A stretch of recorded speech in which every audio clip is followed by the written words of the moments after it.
بسم اللہ الرحمن الرحیم۔ دوستو، امید ہے آپ سب خیریت سے ہوں گے۔ اللہ پاک ہم سب کو اپنے حفظ و امان میں رکھے۔ دوستو، اس ویڈیو میں آپ کو لیلۃ القدر کے بارے میں بتاؤں گا۔ دوستو، آپ سے گزارش ہے کہ اس ویڈیو کو مکمل دیکھیں اور لائک، شیئر، چینل کو بھی سبسکرائب کریں تاکہ اگلی ویڈیوز کا نوٹیفیکیشن سب سے پہلے آپ کو حاصل ہو سکے۔ آئیے اب ویڈیو کو شروع کرتے ہیں۔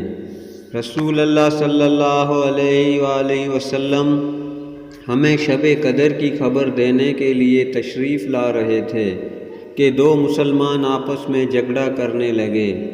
اس پر آپ صلی اللہ علیہ وآلہ وسلم نے فرمایا، میں آیا تھا کہ تمہیں شب قدر بتا دوں، لیکن فلاں اور فلاں نے آپس میں جھگڑا کر لیا، پس اس کا علم اٹھا لیا گیا، اور امید یہی ہے کہ تمہارے حق میں یہی بہتر ہوگا۔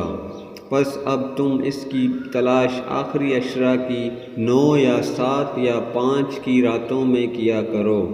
جب رمضان کا آخری عشرہ آتا ہے تو نبی کریم صلی اللہ علیہ وآلہ وسلم اپنا تہ بند مضبوط باندھتے، یعنی اپنی کمر پوری طرح کس لیتے، اور ان راتوں میں آپ صلی اللہ علیہ وسلم خود بھی جاگتے اور اپنے گھر والوں کو بھی جگایا کرتے تھے۔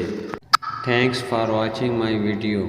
اے رشید آفیشیل چینل کو سبسکرائب کرنے کا شکریہ۔ اللہ حافظ۔